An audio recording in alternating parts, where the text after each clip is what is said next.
Daniel stood alone at his father's grave, holding a letter meant to be read in life. The words inside would finish what death had started. Some regrets don't scream. They sit quietly beside you forever. Daniel Brooks left his small Kentucky town years ago, believing he was escaping a meaningless life. He never realized he was abandoning the one person who loved him unconditionally. His father, Frank, worked night shifts at a recycling facility. He came home exhausted, smelling of metal and oil, but always smiled when Daniel entered the room. Frank believed silence was strength. Daniel believed silence was distance. As Daniel grew older, he grew embarrassed of his father's rough hands and tired posture. He avoided being seen with him in public.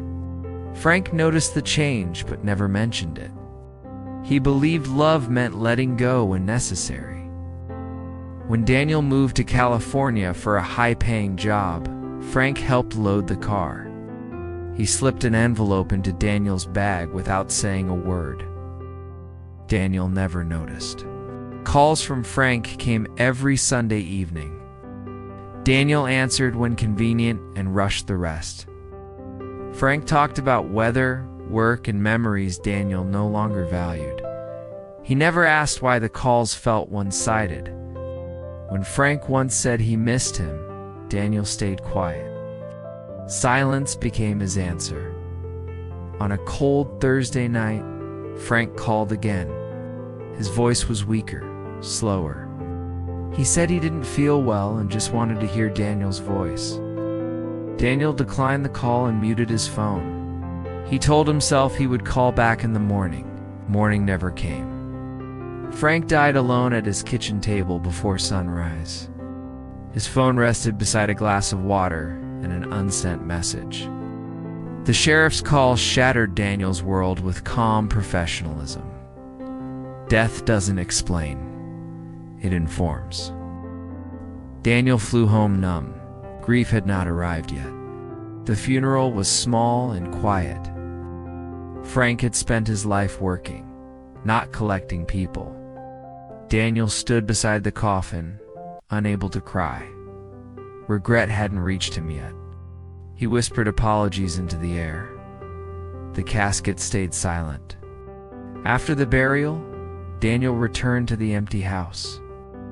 In his old room, he found the envelope Frank had packed years earlier. It was labeled simply, "For Daniel when you're ready." Daniel wasn't ready, but death had decided for him. Frank wrote that he knew Daniel felt ashamed of him, said he understood, and that it was never Daniel's burden to carry. He wrote that watching Daniel succeed was enough.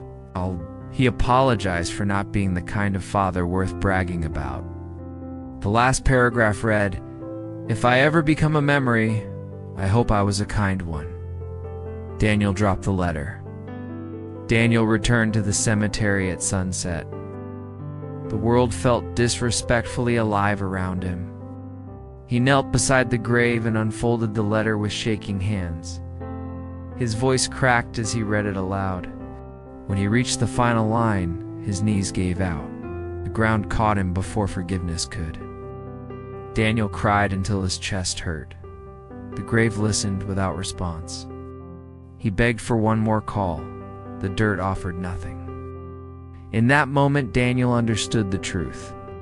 His father never needed pre-only presence. Years passed, but the letter stayed folded in Daniel's wallet. Every achievement felt stained. He answered every call after that, but the one voice he needed was gone forever. On Father's Day, Daniel visited the grave and read the letter again. It never hurt less.